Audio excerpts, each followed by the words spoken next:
Hello, hello everyone. Hello everyone. If you can hear me, just let me know. If wow, how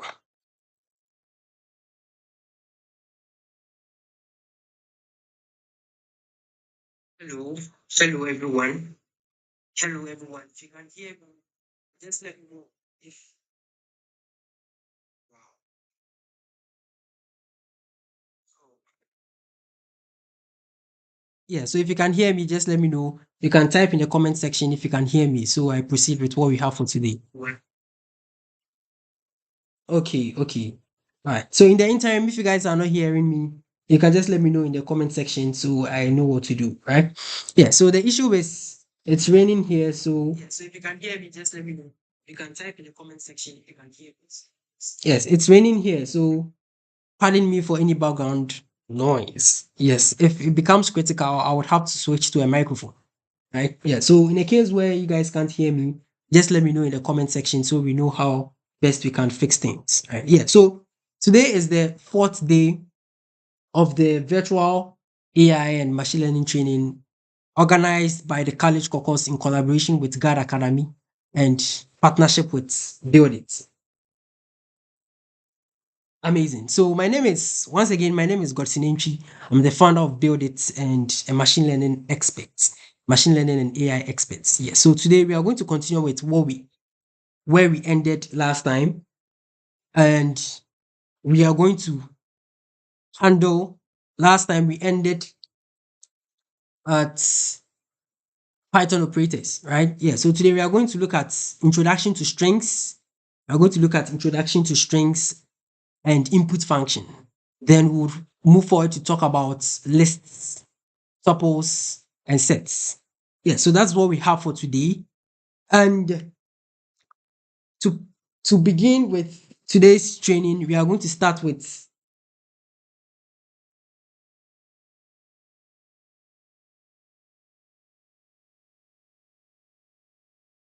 wow. Some people are saying I'm not audible. Wow.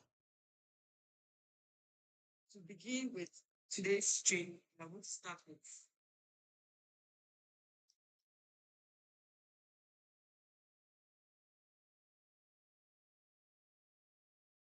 wow. Some people are saying I'm not audible. Wow.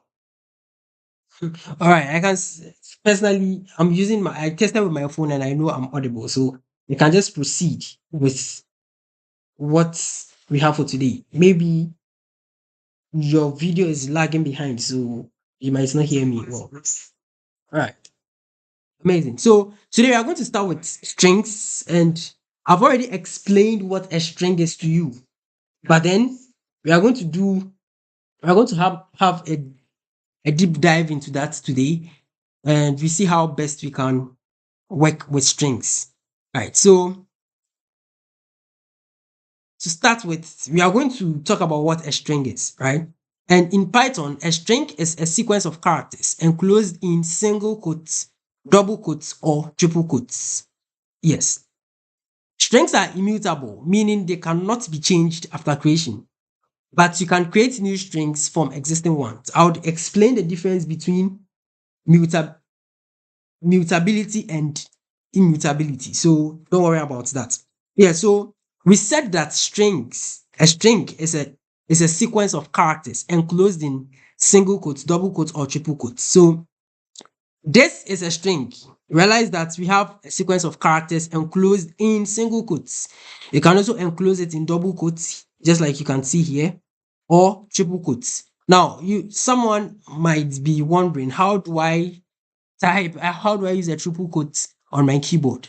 So it's either you use the single quotes, you type it thrice, or you use the double quotes, you type it thrice, right? Yeah, so that's how we handle that. Yeah, so we are going to start with a simple application, then we see how best we can handle it. So let's create a variable called single, let's say single string, right? So str, str is a short form of string. So hello, so hello world, hello world, good. So this is a string, right? Enclosed in a single quote, right? Or enclosed in single quotes. Now we have double. Okay, let me use quotes instead. You can see how I'm separating the variable. When a variable has a variable name has a space, you use underscore to separate it, right? So let me do this. So double quote string, you can use the double quotes, right? So okay, so let me use another one. I love coding. I love coding. Then you enclose it, right? Good. Now we have triple quote strings as well, right? So it's either you use three of the single quotes like this. So yes, and usually the triple quotes, the triple quote is usually used for multi-line string for longer text. So let's say you have a paragraph, right? You can use the triple quote to do that. So let's type this. This is let me give another line. Multi-line, multi-line string. String. Okay. I believe you guys can get me. One, two, three. Do you get it? Good. So once you do this, this is how to create a single quote string, double quote string, and triple quote string. Right. So when you want to do a multi-line string, you use the triple quotes. Right. So let's print this variable and let's see what happens. So let's print triple triple quote string. So you can see this is a multi-line string. You realize that it has printed it in a multi-line form, right? So first line, second line, and third line. Amazing. Now, the single quotes and double quotes, someone is asking a question, it basically does the same thing. So when you print single quotes string, you're going to get hello world. When you print double quote string, you're going to get its the value it's storing, right? So this is a string. Good. So this is how we create strings, right? Yes. Now, when we get to escape characters, you would appreciate the difference between single and double quotes very well. So don't worry, we'll get there. But basically, they do the same thing, right? Good. So that is how to create a string. Now, take note. Triple quoted strings are useful for multi-line text or dot strings, that is documentation for functions. Single and double quotes are interchangeable, but ensure consistency in your code. So I'm saying that single and double quotes are interchangeable. They basically do the same thing. But then if you are using double quotes, ensure that you maintain the level of consistency in your code, right? To make the code clean, right? Yeah. So yes, and once again, when we get to escape characters, you would appreciate the difference a lot, right? So take note of that. And the next thing we have here is common string method. So just like how we have uppercase, lowercase, you type capital letters and all that, right? We have functions, we have methods called the string methods in Python where you can also do that. So in a case where you want to convert all your characters to uppercase, you use the upper function. Please note in small letters, upper, open and close brackets. When you want to convert all your characters to lowercase, you use the lower function. When you want to remove leading and trailing white spaces, so white spaces is more like when I do this, name is equal to name is equal to Godson. Realize that when I print name, it gives me Godson, right? Good. But then when I put a space here, this is called a white space. When I print this, realize that there's a space here. Do you get it? Good. So to prove this, let's try another thing. How many characters are in here? How many characters are in here? For the gotten here, because it's a string, please, when you're counting the number of characters, you don't count the quotes. The quotes makes it a string. So the number of characters we have here is 6. So when you use the len function and you print it, you realize that we have 6 here. But as soon as we put a space here and we do the len, you realize that we have 7. So it will count the white space as a character 2, right? Good. So the strip function, sorry, the strip string method would remove leading and trailing white spaces. Do you get it? Yes. And we have replace. The replace method would replace occurrences of old with new. We'll get to understand that later on. And we also have the split string method. All right, so let's try and apply it here and let's see what happens. So let's say I have a text. I have a text which says let me put a white space here. Let me put a white space here. Python programming is fun. Let me capitalize this. And let me leave another white space here. Good. So this is a string, right? Now I want to convert this variable. This variable is storing this string. I want to convert everything here into uppercase. So for you to do that, you have to use the upper method, right? So text dot, you have to use dot upper. So when you run this, realize that everything here has been converted into what? Uppercase letters. Now let's look at something very well. Now when you want to make good use of the string methods, let me show you something very important here. All right, so let's say we have string methods. String methods. Now, whenever you want to make use of a string method, you type the name of the variable. So variable name, then you bring dot. So variable name dot the string method. So string method. So in this case, the variable name we have here is text. We'll now bring our dots and bring the string method. So upper, open and close brackets. I believe we get that. Good. So let's go back to Jupyter Notebook and write our code.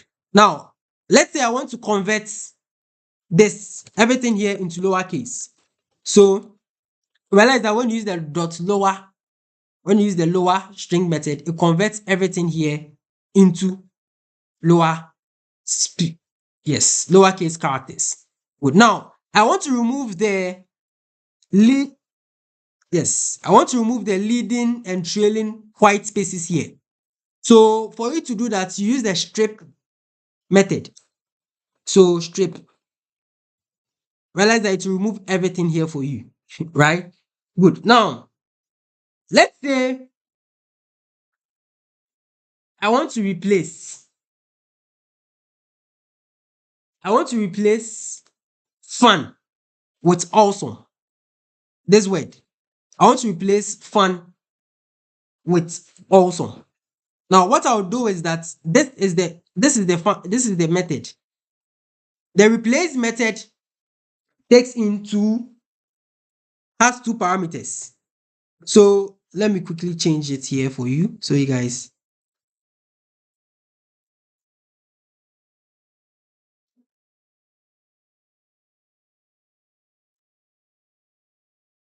The replace method. Now, when you check here very well, you realize that the replace method has 2 parameters, old and new, right? So what happens is that if you want to replace something, you basically have the old value and you also have the new value. So when you want to replace something, let's say I want to replace fun with awesome. The old value was what? Fun. Do you get it? Then I'll replace it with the new value, which is what? Awesome, right? Good, but note that fun and awesome, they are all strings, so you have to put them in quotes. Yes, good. So let's quickly do that and let's see what we can get from there. So text dot replace fun. So replace fun, it's capital. So take note of that. Replace fun with what? Awesome.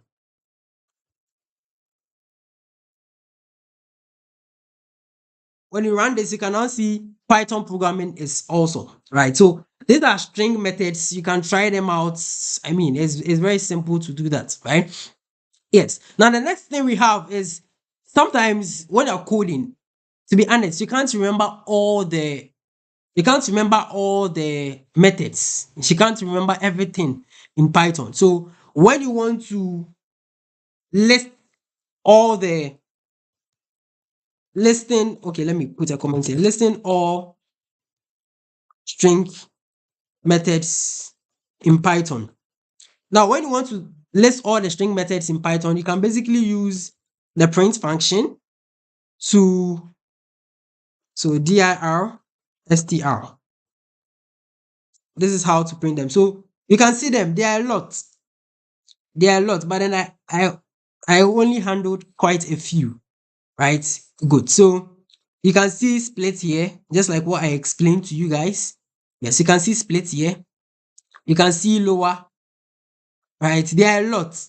There are a lot. So in a case where you want to perform an operation on a string, but then you are not finding the actual method, you can research about it and simply apply it. Right? Yeah. So the implementation is basically the same. How I handled these ones, right? Yeah, it's basically the same. So you can look into that as well.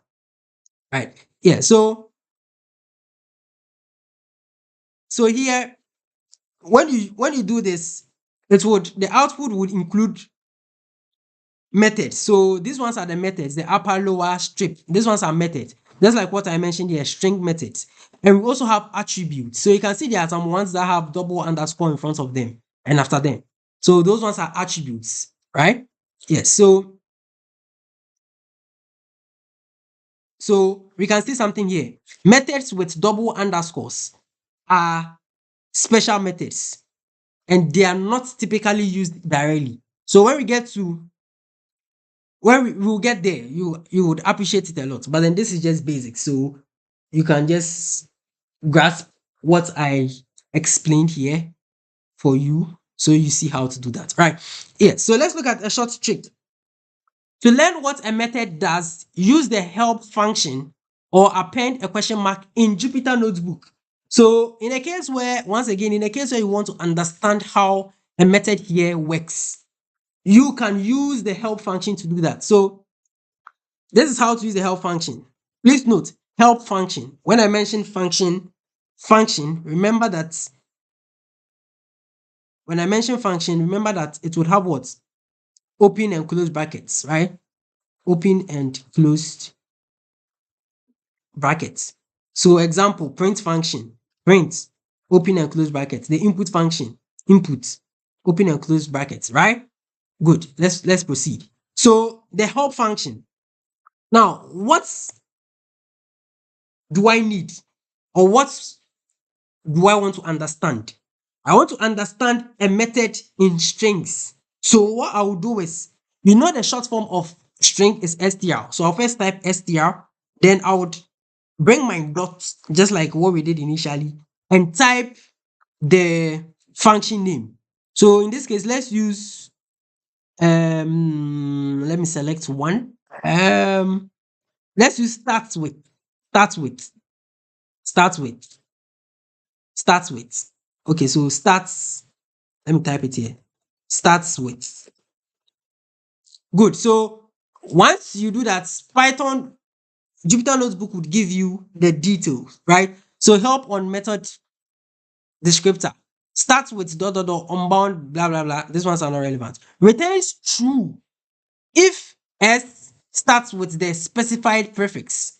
and false if otherwise. So let's see. Um, yes,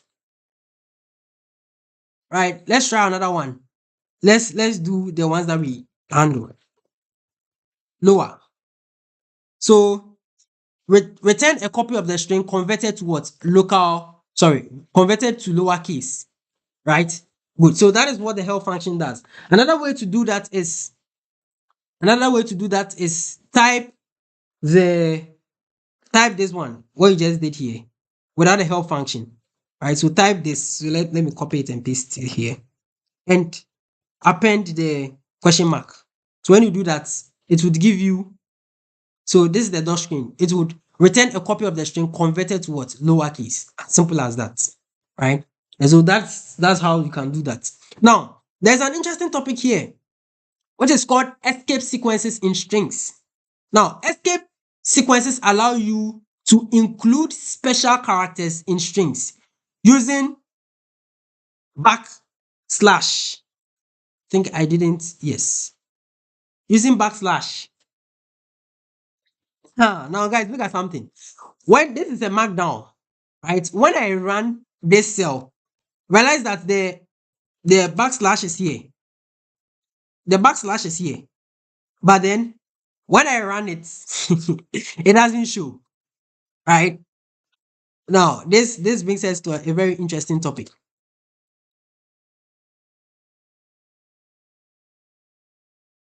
This brings us to a very interesting topic. Escape sequences in strings. Good.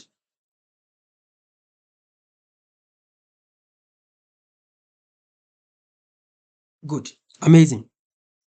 So we have some escape sequences here. We have backslash small n, backslash small t, backslash single quotes, backslash double quotes, and double backslashes. Interesting. Now, in a case where you want to introduce a new line, you use this escape sequence to do that.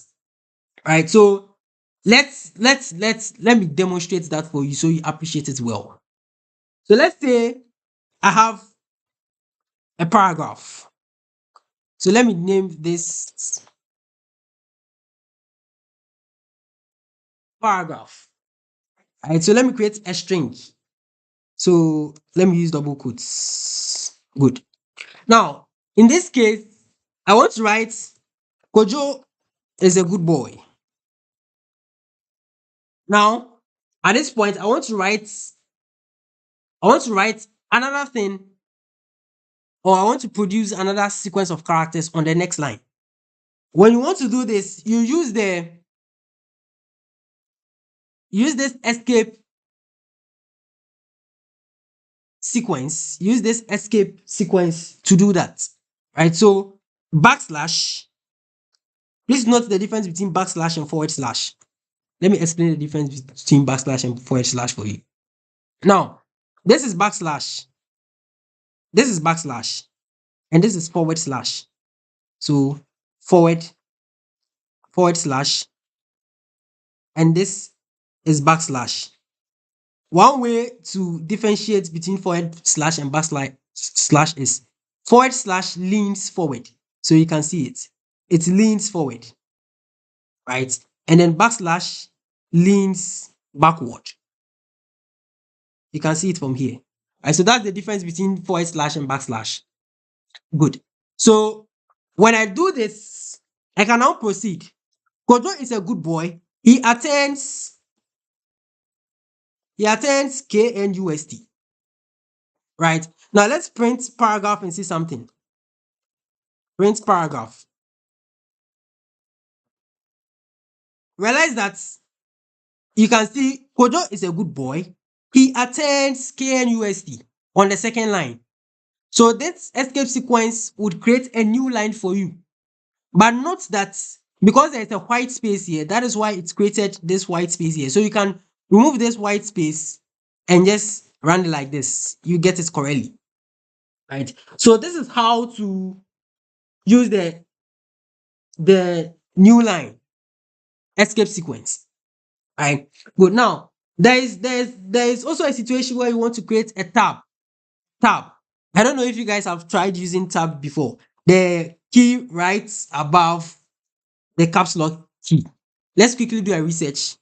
What is the function of the tab key? So the tab key's primary function is to move the cursor to the next tab stop, typically in half-inch increments in word processing applications. Um, okay.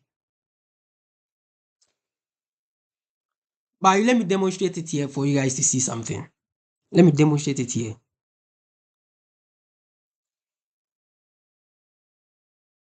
Let me create a quick document here. Now let's observe something here. When I want to type something, let's say God is good, right? You know that actually I can leave white spaces. I can use my space bar to create space in front of it. So space 1, 2, 3, 4, 5, 6, 7, 8, 9, 10. Right? You can use your space bar to do that. But in a case where you want to create a lot of space in just one click, use the tab key. So I'm just when you just hit on your tab key, it will give you that space you need. Right? Yeah. So that is the function of tab. So if you want to use the tab option to so horizontal indents. So when you want to create horizontal indents, you can use the tab, the backslash small t escape character to do that. All right, now let's look at something. Let's look at something interesting here. Let's create a variable name called sent, right? And let's give it Kojo's friend is a good boy. Now, I'll teach you guys something here. When we run this, let's see what happens. Realize that you are getting an error. The reason is because although we can actually create a string in single quotes, but note that there's one single quote here, the apostrophe, which is affecting everything here. So in the normal sense, Python will interpret this as one full string because here we have the one quote here, the yes, we have one quote here and another quote here. So Python will analyze this kojo as a string, but it is continuing with another sequence of characters. So definitely when you run this code, it would give you an error. So in this case, we would have to find a way to escape this character. That is where escape sequences comes into play, right? So for you to escape this character, one method you can use is to use double quotes instead. So when you use double quotes, the double quotes would escape this single quote and would analyze it as apostrophe or let's say single quotes in the sentence. So when you run this, you can see Kojo's friend is a good boy. So in a case where you have, let's say, apostrophe or a single quote in your sentence, you can use double quotes to escape it, right? But then, let's say we still want to use single quotes, right? If you want to use single quotes, you can use this escape sequence to escape this one. So instead of you just writing the quotes, you put backslash before it. So when you put backslash before it, you can still print it, right? So you can still print Kojo's friend is a good boy. So that is how we work with that, right? Good. So that is it. You can use this to escape backslash, right? So let's say, um, let me put, let me put, let me put the quote here. Kojo or Ama is eligible. Hey, am I spelling eligible right? So is eligible for the offer. Now you realize that Um, let's see something. Okay. Oh, sorry. I used forward slash instead.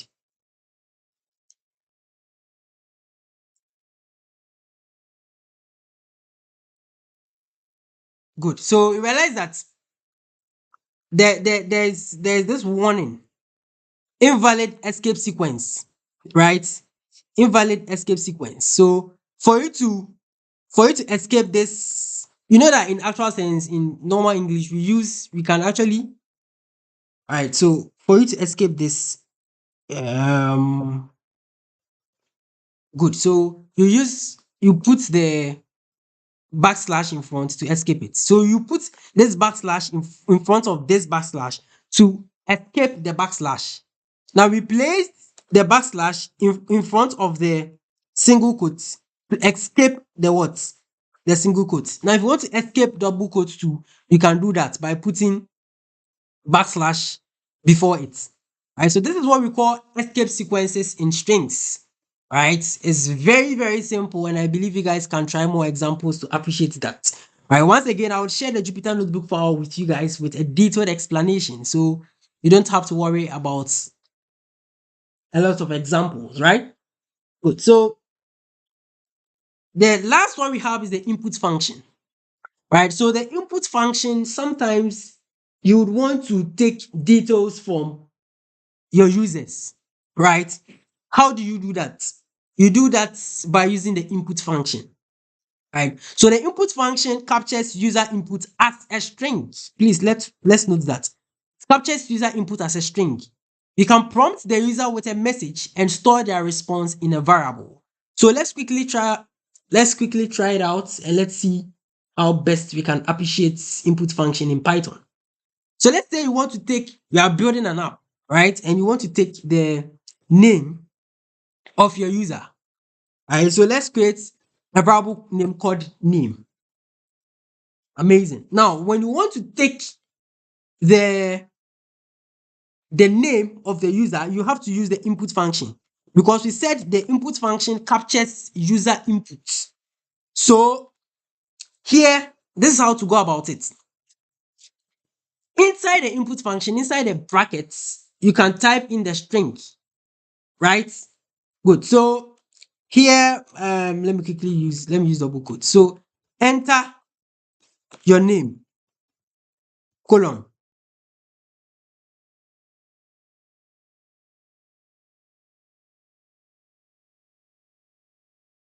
Now let's see something. Let me test something out. Good. So enter your name. When you do this, Godson. Oh, so not executed due to pending input. Okay, let me hit enter. Now, you realize that when you do print name, it would ask of your name and print it for you. So the input function will first take your details, and the next line would what? Would print the name for you. So let me do something here. Actually in Jupyter Notebook, when we run this, name is equal to input, you can take. So gotten. Now when you hit enter, it wouldn't do anything. But then let's say you want to take an additional step to perform an action. So once we take the name, we want to print it. So here, gotten, when I hit enter, it will print the name, gotten. Right? Good. So um we are going to do we are going to do a very simple yeah, we are going to do a very simple exercise here, and we see how best the input function could be explained, right? So let's once again, now let me teach you guys one best practice when you are using input function. When you use the colon, add a space, right? Add a space so that the name wouldn't be more like attached to this. You get it? So usually end with a space. You get it? Good. Now I want to print out something. I want to print hello, Watson. Welcome to let's say let's name the app Python app, right? So print, this is what we want to print. We want to print hello, comma, Godson, comma, welcome. Okay, hello Godson. Welcome.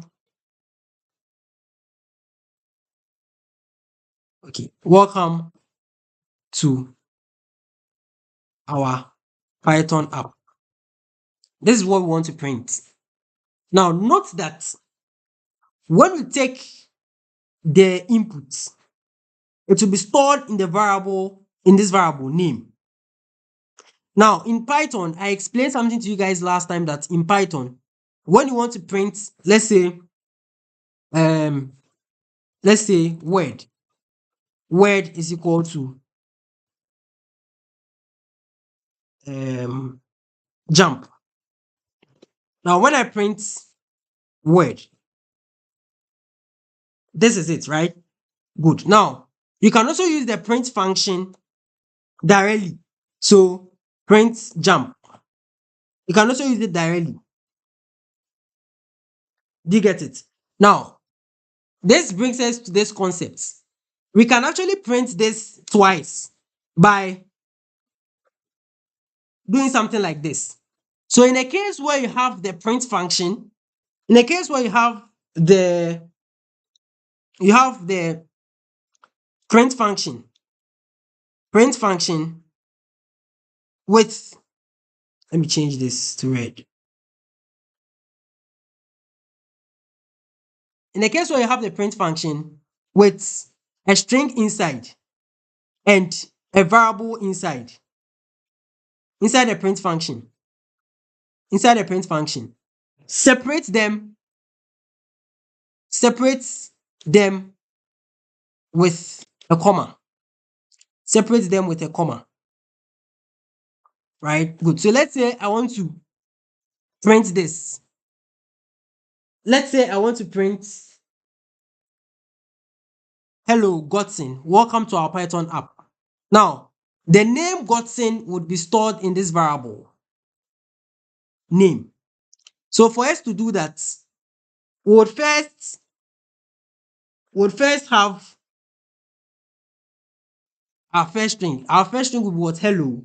So hello, comma. Good. Now, the next one would be what?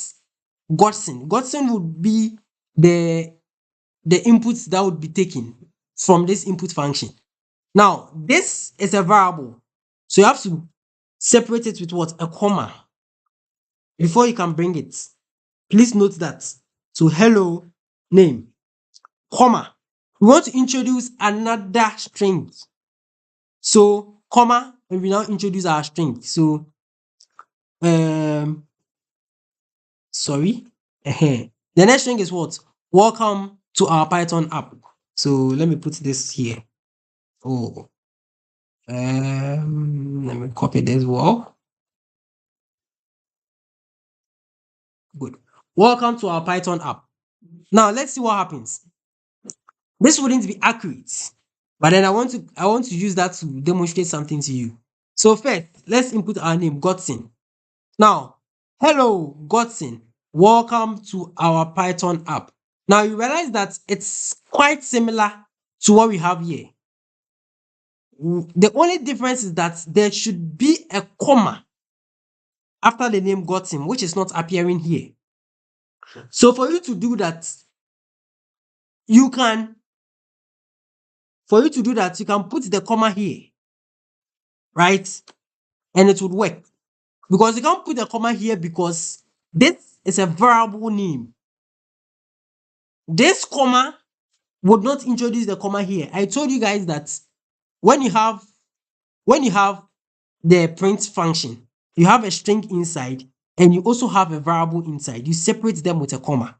So the comma wouldn't add up here. The reason why you are seeing this comma here is because we introduced it in this string. right? Good. So now let's print this and see what happens. Let me type the name Godson. When I hit enter, you can see it here. But then it's still not perfect because um you can actually see a space here, which is not ideal, right? Which is not ideal.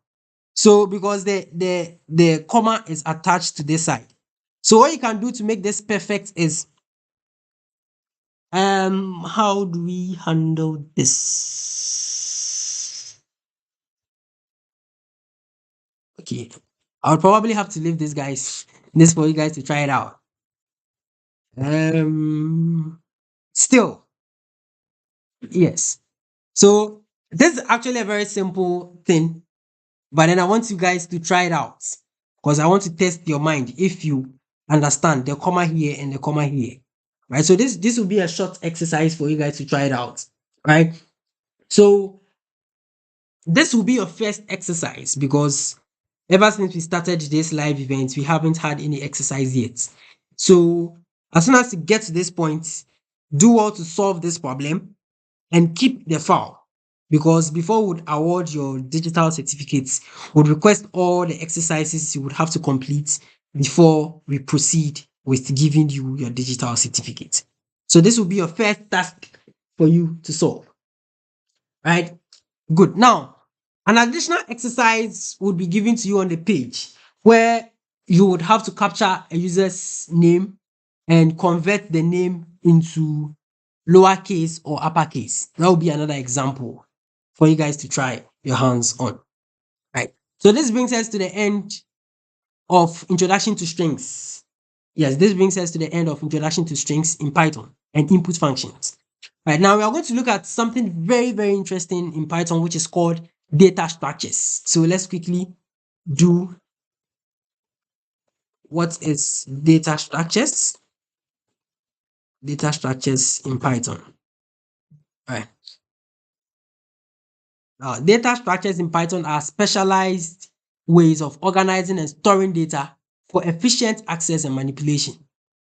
They define the relationship between data and the operations that can be performed on it. So built-in data structures in Python, we have lists, we have tuples, we have sets, we have dictionaries, blah, blah, blah. Right? Good. So right from here, we are going to start with the first data structure in Python. We are going to handle lists first. Good. So,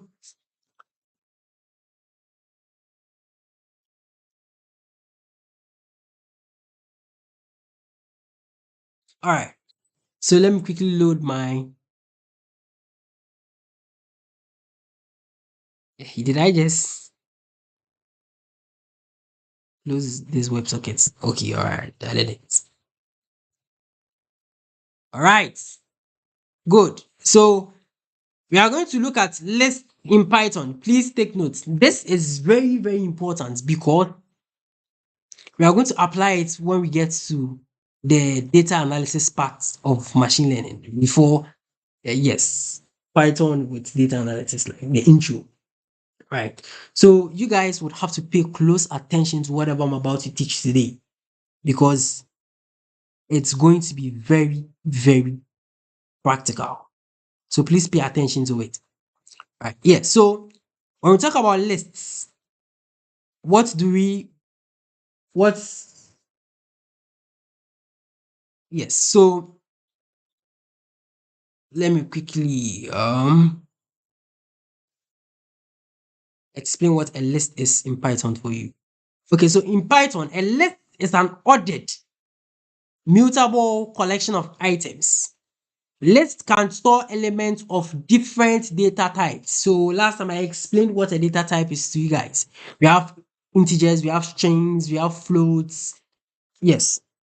So lists can store any different data type you have, right? And they are ideal for data science tasks like storing data sets, reprocessing data, or performing iterative computations. Yeah, so that this is why I was saying that you have to pay attention to it because when we get to machine learning, we would apply it a lot, especially when we are working with tabular data. Right. Good. So Let's look at the characteristics of lists. Lists are ordered. So it means that elements maintain their insertion order. When I say insertion order, how we insert the elements into the list. So it is ordered. It would maintain how you inserted the elements into the list. Now, a list is mutable. It means elements can be changed after creation. So the difference between mutable and immutable is mutable means it can change. Immutable means it cannot be changed. Right? Now realize that here we said that lists can store elements of different data types. So this makes it heterogeneous. So it means that it can contain mixed data types. And then list is also indexed. Elements are accessed using zero-based indices. Zero-based indices. I would explain this in detail for you guys, right? Now, let's move on to the next one. For you to create a list in Python, you use square brackets with elements separated by commas. So just like when you are creating a string, when you want to create a string, you put you create a string in what? By using either single, double, or triple quotes. So when you want to create a list, you use the what? The square brackets. And you separate the elements with commas. That is how to create a list in Python. Right? So let's quickly create a list. Yes, let's quickly create a list storing different data types and let's see how it works. So let's create a variable name called data science tools. Data science tools, right? Now in data science, there are a list of tools you can use. We have pandas, we have R programming, we have Python, blah blah blah, right? So to create a list, we use what? The square brackets. Use the square brackets. Good. So the first one, Python, is a string, so you can put it in quotes. So Python, right? Please note the data type. This is a string, so you put it in quotes. Now we have R2, so R programming. We have let's add a float. So let's add 3.9. 3.9. 3.9 is a float, so you just type it like that. We have let's add pandas. Pandas is a string, so put it in quotes, right? Let's add 2023. 2023 or 2023 is an integer, so let's type it like that, right? You can even add boolean. True. Do you get it? So this is how to create a list in Python. Right now, there's also an empty list. So for empty lists, you just use open and close brackets, right? Open and close bracket without space. Please note that without a space. So when I print empty lists, empty lists, empty lists, yes, so you can get it here. All right, now let me clarify something. Yeah, okay, you can actually put space inside, it wouldn't be a problem, right? Yes. So this is how to create a list. So let's say I want to print data science tools. So data science tools. It will print this list for me. Right? Good. So this is how to create a list. Now, we said here that list can store elements of different data types. Example, integer, strings, floats, or even other lists. So a list can also store a list. So let's try it out. Let's create a variable name called metrics. A variable name called metrics. So metrics is equal to. Now, when I do this, I've created a list. Now I want to store different lists in this list. So I can store 1, 2, 3. Right? So this alone is one element. Because we said we can store a list in a list. So I'll separate this with what? A comma. Now let me create another one. um 4, 5, 6. Do you get it? And then um 7, 8, 9. 7, 8, 9. Did I do this right? Let me correct this. So let's print matrix.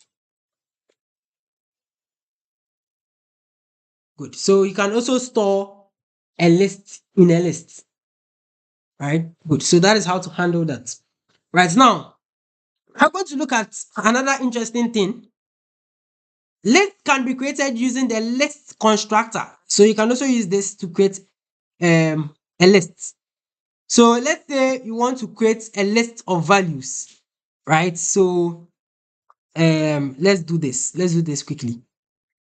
So you can also create a list using the list constructor. This is the list constructor. List open and close bracket. Right. So now there is one function called the range. The range function.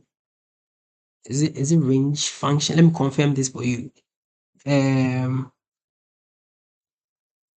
Range function in Python. So the range function in Python generates a sequence of numbers. It is commonly used in loops to iterate a specific number of times. Good. So um let's apply it here. So when I do range 5, it will create a range of values from 0 to it will create a range of values starting from 0 with 5 digits. So um let's try this out. When I create a list with range 5, it will create range of values starting from 0. So let me try something here. Let me see if this would work. Good. So when you print the length of this using the length function, realize that we have 5. So it means that the range function would return 5 figures for you when you put in 5 here. So starting from 0, 1, 2, 3, 4, 5. You get it? Good. So the 5 wouldn't be added. When I do 100, it would end at what? 99. So it will start from 0 and end at where? 99. Because counting the 0 as part of it, that's when it would make all the figures 100. You get it? Good. So good. So that is it. So the list, this one created, I've already explained that for you. Right? Now, in this case, we want to find a way to access and modify elements in our lists. Right? So now, when you want to access an element in a list, we have something we call indexing. Every element in a list has an index. So initially, when we were defining a list, we mentioned something here. Yes, indexed. So list, characteristics of list. Elements are accessed using zero-based index. So let me explain that to you. Let me explain what zero-based index means to you.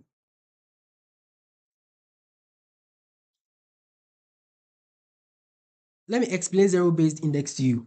So zero-based index. Good.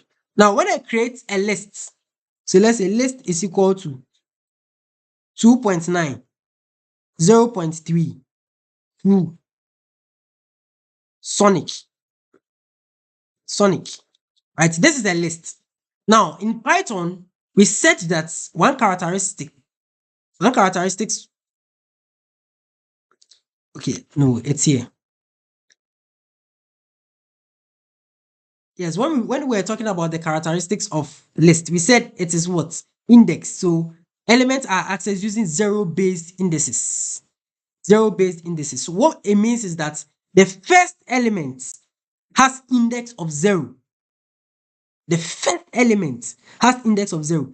So it starts counting from 0. So 0, 1, 2, and 3. So when you're being asked what element is found at index at index 3. The element found at index 3 is what? The string sonic. The string sonic. Now you can be asked what element is found at index 1. It is the float 0. What? 3. 0.3. So that is what we mean by zero based. That is what we mean by zero based indices. So when you want to access an element in a list, the first thing you do is that let's create a variable name called scores, right? And let's give it some values. So let's put 85. Okay, let's put 56, 34, 67, and 23. Good. Now, so just like what we said, because of the zero based indices, the first element will have an index of 0, the second element will have an index of 1, the third element would have an index of 2, and the fourth element would have an index of what? 3. Good. So when you want to access the element at index 0, type the name of the variable. So the variable name is what? Scores. And put the index in square brackets. So when you do 0 like this, when you run it, it will give you 56. Please note that this one we are using Jupyter Notebook, so you can just run it without even putting the print function. If you are using PyCharm and the others, you have to wrap it around the print function before it will do that. Please don't get me wrong, right? So it's basically doing the same thing. Good. So that is how to access an element in a list. So to access an element, you use the variable name, and you put the index in square brackets. Do you get it? So that is how to access an element in a list. As simple as that. Good. Now, when you want to, so this is one way, right? Now, when you want, that is when you are starting from your left to your right. Now, we also have something we call negative indexing. That is when you want to start from the end. When you want to start from the end. Now, when you want to start from the end, the last index is -1. So when you want to start from your right to your left, so this is left to right. This is left to right. This is left to right. Now, when you want to start from right to left, the first index will be -1, second index -2, -3, and -4.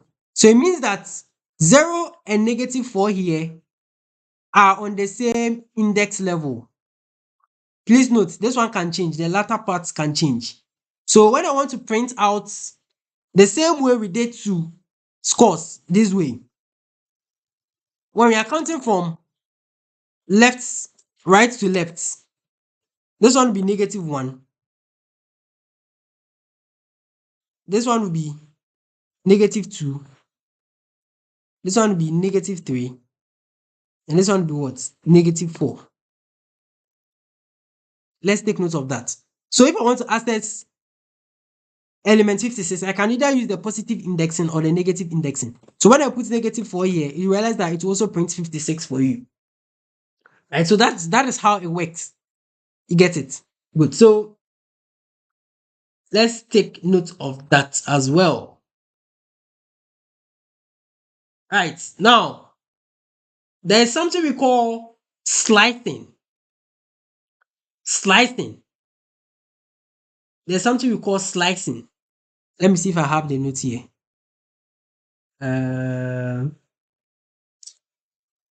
Okay, I don't have it here. But then, okay, now let's try out something. Let's print scores. We want to now at this point we want to modify some element in the list. I mean, we want to change some element in the list. Now, when we print scores, this is what we have. This is the list we have. Now, let's say we want to change we want to change 56. So let me add one cell beneath.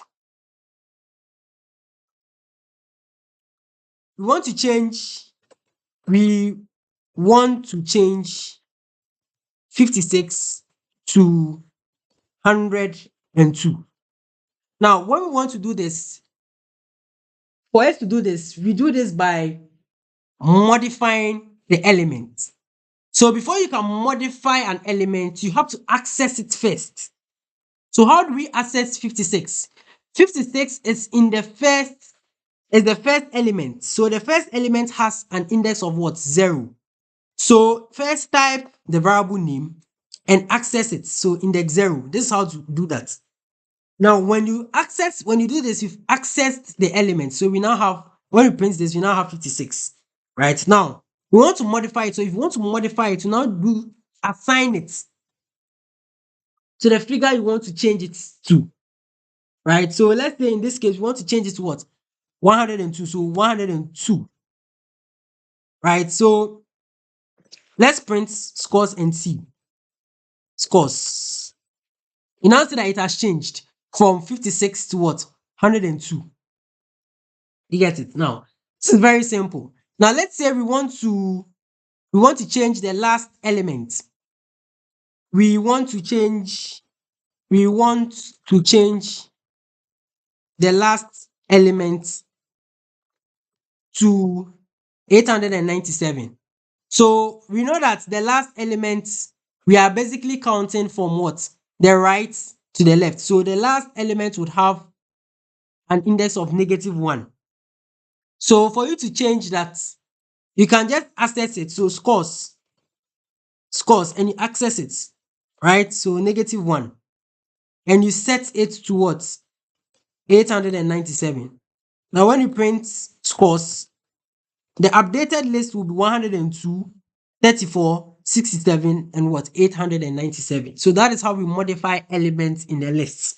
Let's say you want to even change it to a name. Let's say Sonic, right? Let's say Sonic.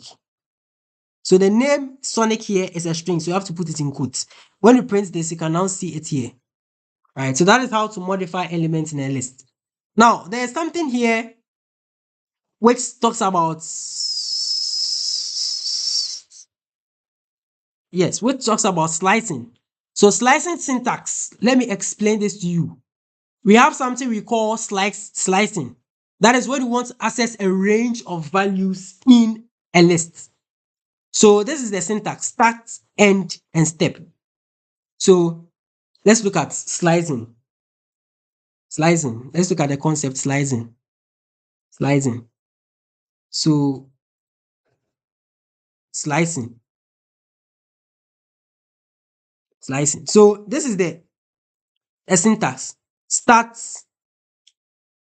colon, end, colon, and step. This is the actual syntax. Actual syntax. But in some cases, you might not need to use the step, right? So in some cases, you can just see start, colon, and end. Now, note that these ones, you use the indices, the index. So you use the indices to do that. Right now, start is inclusive. So you can hear people saying inclusive start point. And end is exclusive. Exclusive end point. So the start is inclusive, the end is exclusive. Now let me explain it to you vividly. So let's say we have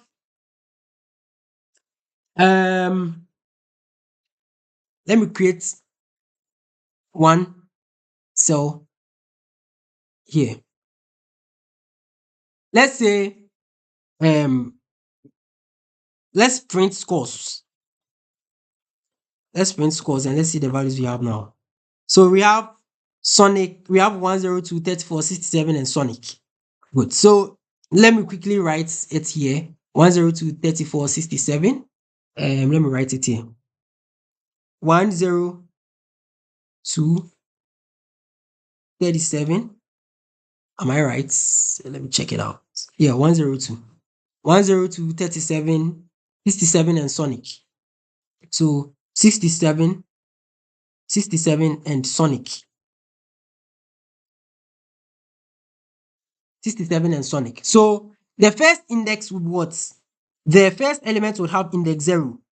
The second, the second element would have index 1. The third element would have index 2. The fourth element would have index 3. Good. Now when I want to access 102, 102, 37, 67. When I want to access this, I know that I would have to use the start index 0 to where? To this point. But we are saying that the end point is exclusive. So it means that when you use colon, so this is 0, 0, 1, 2. When you use colon 2, it would exclude, it would exclude, it would exclude the elements. Why is this? The writing part misbehaving. Sorry for that. It would exclude the elements at index 2. Please note that. Because we are saying that the endpoint is exclusive, right? So if you really want to add the 67, then it means you have to change this to what? 3. So you have to change it to 3 so that it would exclude the element at index what? 3 and print out these ones for you. So let's try it out. I want to produce 102, 37, and 67. I want to access these ones. So for you to do that, this is the syntax. So start, end, and step. So the first element has index what? 0. So the start point. And where am I ending? I'm supposed to have, let me put a comment here. We want to print out,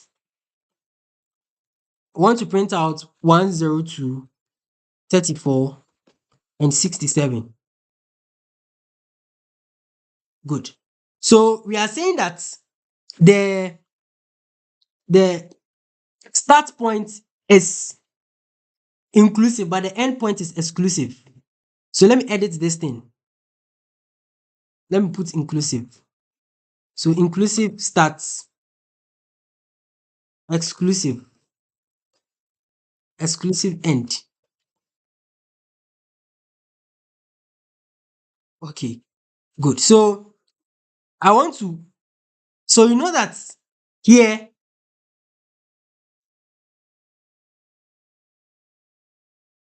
okay, so you know that 102, let me add the index. So index 0, let me put it here. Indices. So 102 is index 0, 34 is index 1, and 67 is index what? 2. Right? Now when you put 2 here, scores. Please you have to type the variable name. When you run this, you realize that you now have 102 and 34 alone, because when you put the end 2, it means exclusive. So it would exclude the 67. So it means that if you want to print the 67 as parts, then you have to increase this to what? 3, so that it can print it out for you. So always note that the endpoint is exclusive. Always note that the endpoint is exclusive. Good.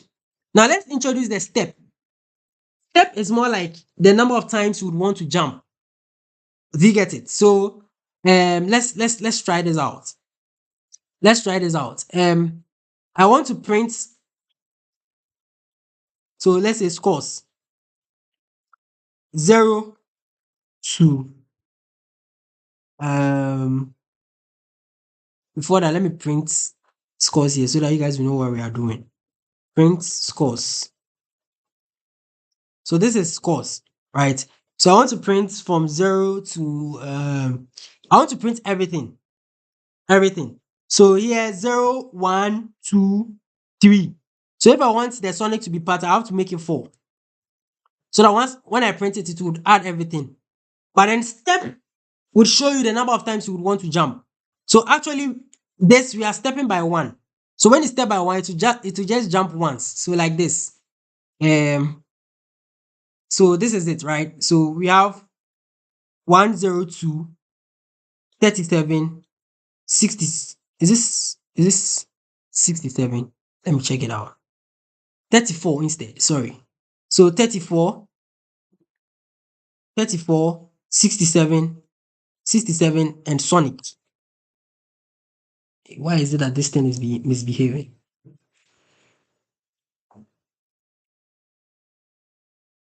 Let me fix something here.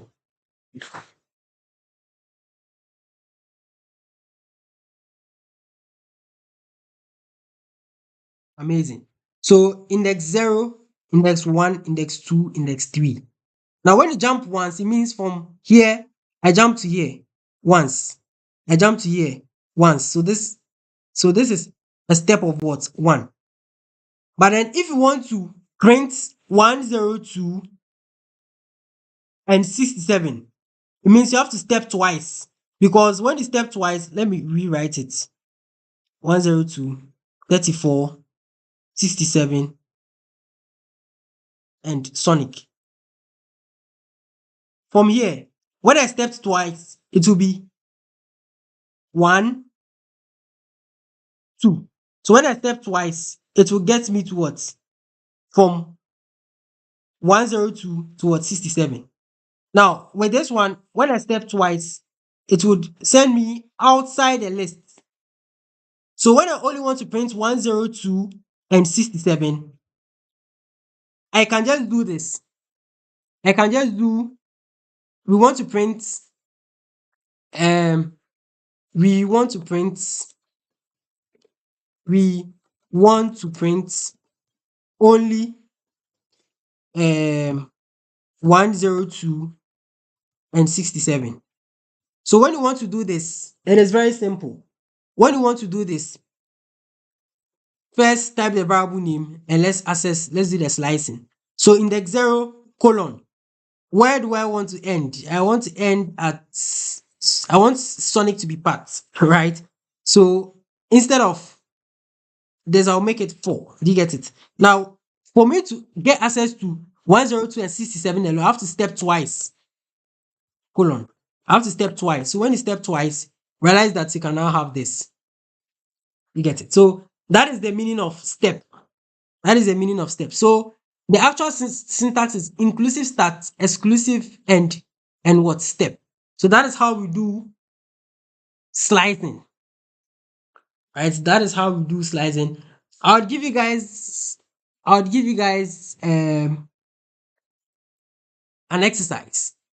But then before that, let's try one last thing. So print, let's print scores. Let's print scores and see what we are doing. So this is what we have for scores. All right, now let's do something here. Scores -1 colon -4.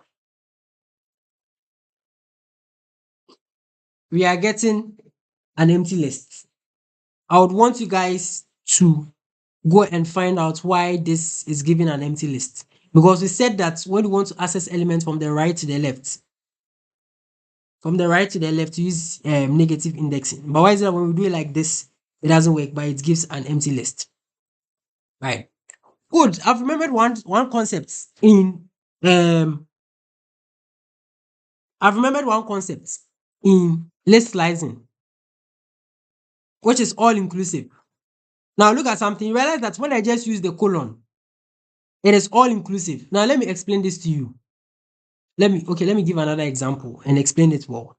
So when I type 0 here and I just use colon, what happens is that the endpoint will be like all inclusive. So start from index 0 and print every other thing.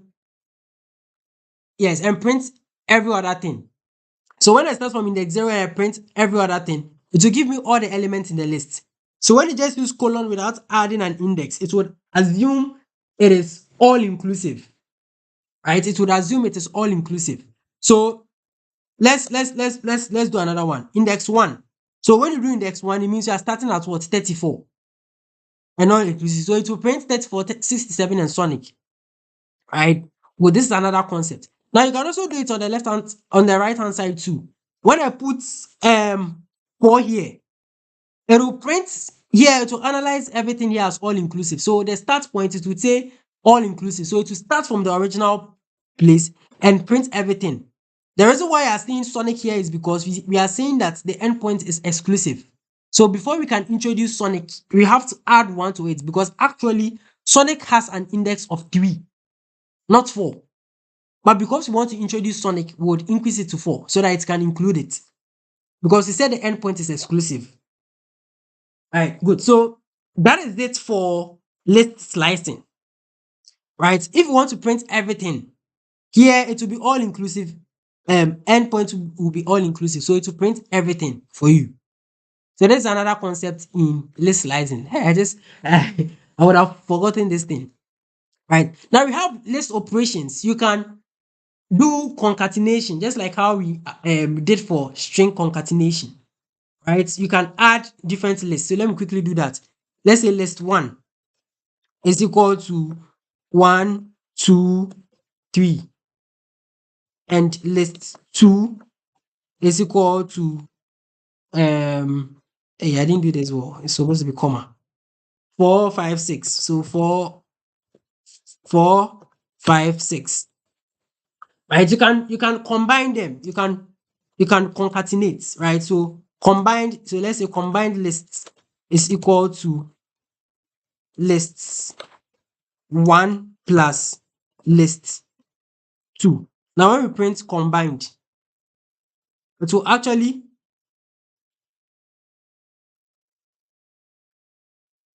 yes, it will actually combine the lists, right? Yeah, we also have we also have repetition. So when you want to repeat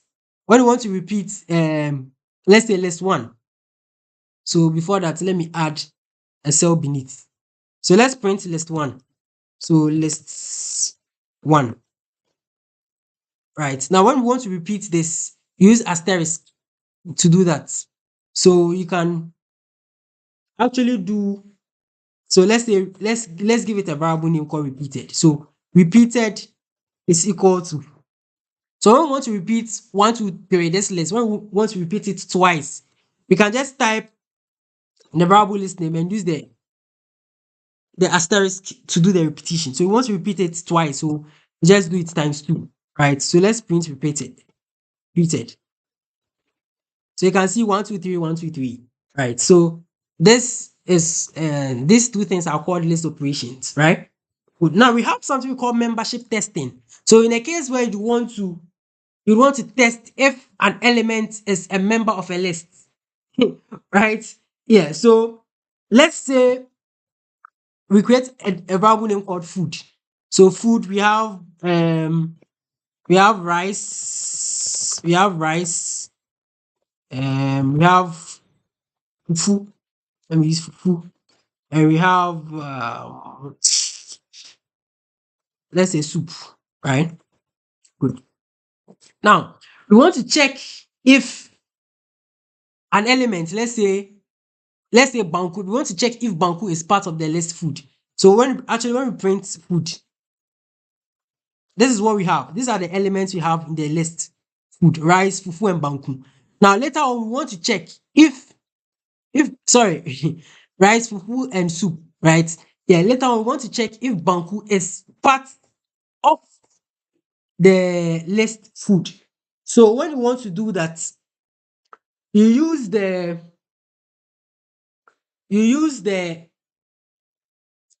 in operator. In in operator. Good. So let's try that. Uh, let's see something. Print. Let me test it out first. Uh,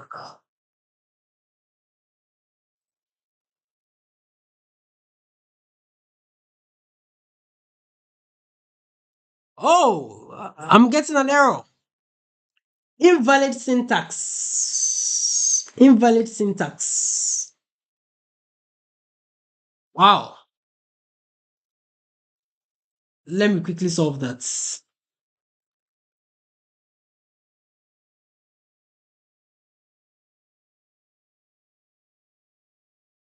Okay, so we're not supposed to add a comma, right? So just yes.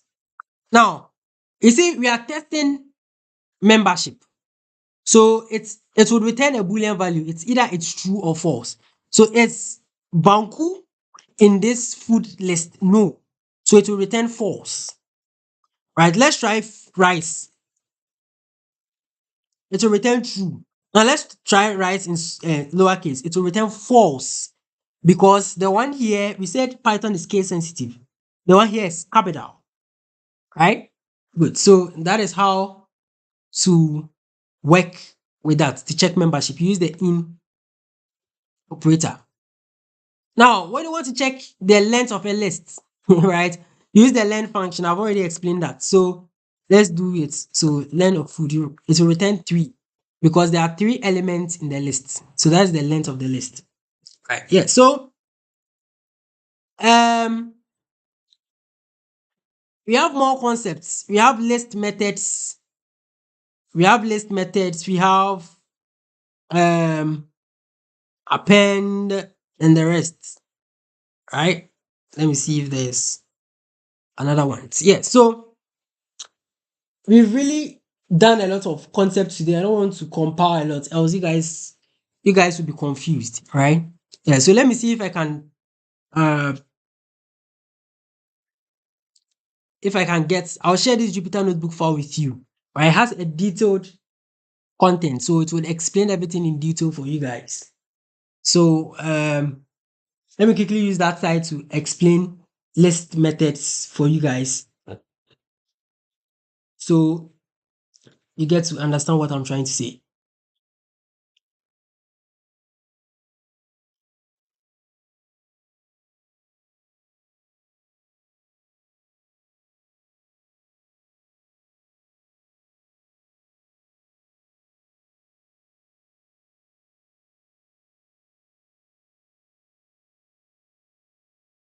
Where did I do this?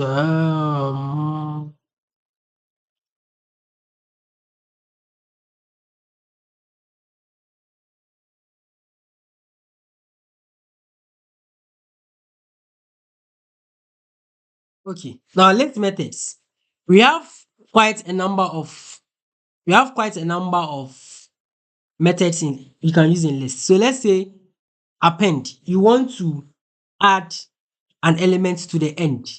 So let's say you want to add 50. You want to add 50 to the end of this list. You use the append method to do that. So dot append, then you put the value inside. Right. Yeah. So okay, you let me explain that quickly because it's very important. It's very important. But then I'll do it quickly. So when you get to this point of the video, you can just slow it down or something because we are far behind time. All right. So let's say let's methods. Let's create data is equal to um 10, 20, 30, 40. Right. Now we want to add 50 to the end of the list. Now, with that, use the list method. Realize that when we're talking about string methods, let me scroll down. When we're talking about string methods, I told you guys that you type the name of the variable and you use dots and you type the method. Same thing happens here. Same thing happens here. So here, if you want to add an element to the end of a list, you use append. So here you type the variable name, which is data. So data.append in small letters. What do we want to append? We want to append 50. So when we print this out, let's print Let's print data out. You can now see 10, 20, 30, 40, 50. 50 has been added to the end of the list. All right. Now, let's say we want to extend. So we want to add multiple elements, right? So we want to extend. You see, append, you only add one element to the end of the list. But then extend would help you add multiple elements. Do you get it? To the end of the list. So extend. So what do we want to extend? Now, note that extend, we are adding multiple elements. So multiple elements now become a list. So you can't just do it, let's say 60 and 70. Let me put it in there. 60 and 70. You can't just do it like this. No. Print data. It will return an error because extend takes exactly one argument. Just like append. Append takes one argument. But this one we are doing it two arguments. That is why you have to what? Put it in a list. So when you put it in a list, Python would analyze it as one argument. So you realize that it has extended. You can now have 60 and 70 to the end. So you use extend for multiple, use for multiple elements. Now, there is another method called the insert. Insert. Now, for insert, one thing about insert is you would have to specify. Let me do that here. The insert method.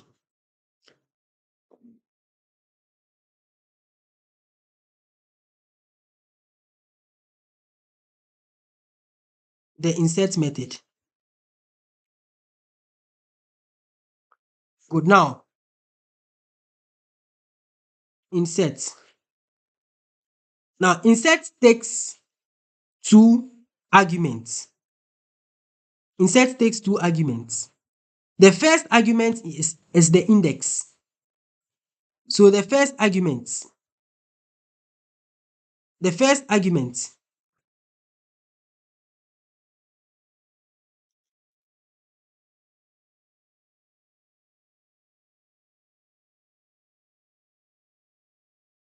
let me correct that. So,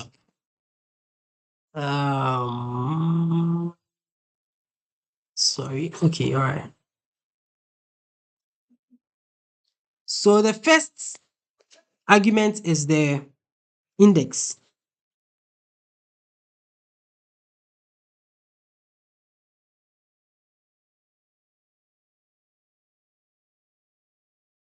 How is this thing misbehaving?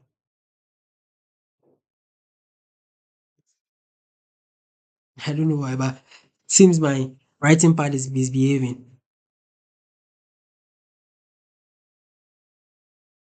Okay. So the first argument is the index. And the second argument is what you want to insert. What you want to insert. You get it? So if you want to insert 25 at index 2, it will be dot insert. So the index is what? 2. And what the index is 2 and what to insert what? 25. So this is how it will be. So here, for us to try that out, we want to insert, let's say 25 at index 2. So data dot insert at print data. Now you can now see that at index 2, we now have the how do you call it?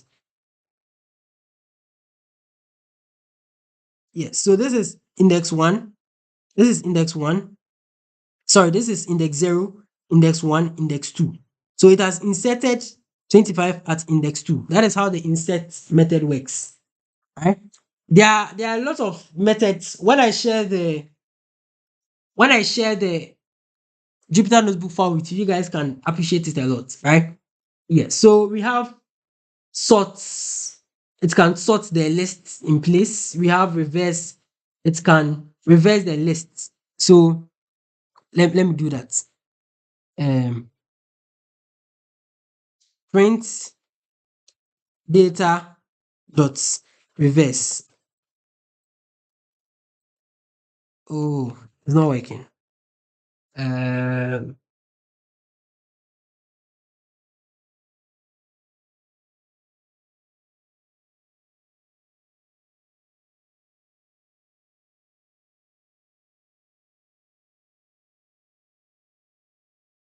okay, let me do it. Sorry. Data dot reverse. Print data. Good. Did it actually reverse it? Okay, good. So it has reversed it. So initially data was 10, 20, 25, 30, 40, 50, 60, 70. Now it's 70, 60. It has reversed it. You get it.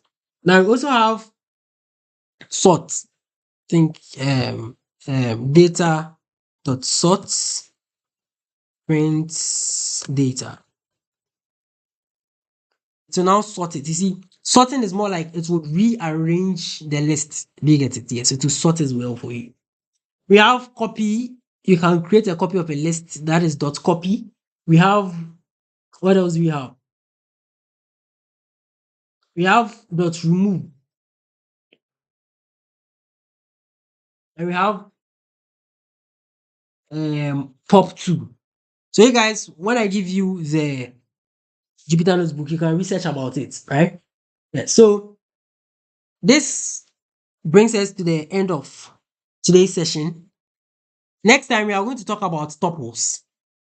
We are going to talk about tuples and sets as well as dictionaries, right?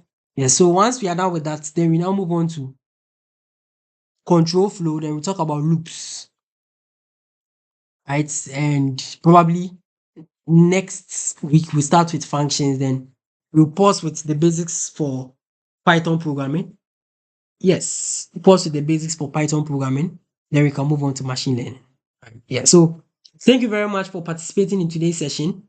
Please do well to solve the assignment. I give you guys an assignment. Please do well to solve that, and I believe everything will be fine along the way, right? Actually, programming is, I mean, when we started, people were happy and all that. I believe you guys are still happy because when you get to appreciate and understand everything very well, you realize that it's not boring, right? You just need consistency. You just need to take your time to understand everything step by step. But then when you want to rush through things, you basically forget most of the logic. Yes, most of the logic behind why this particular code is being written. Yeah. So thank you very much once again for participating in today's session. I hope to see you tomorrow, God willing, at exactly 7 p.m. All right. Enjoy your evening and stay blessed.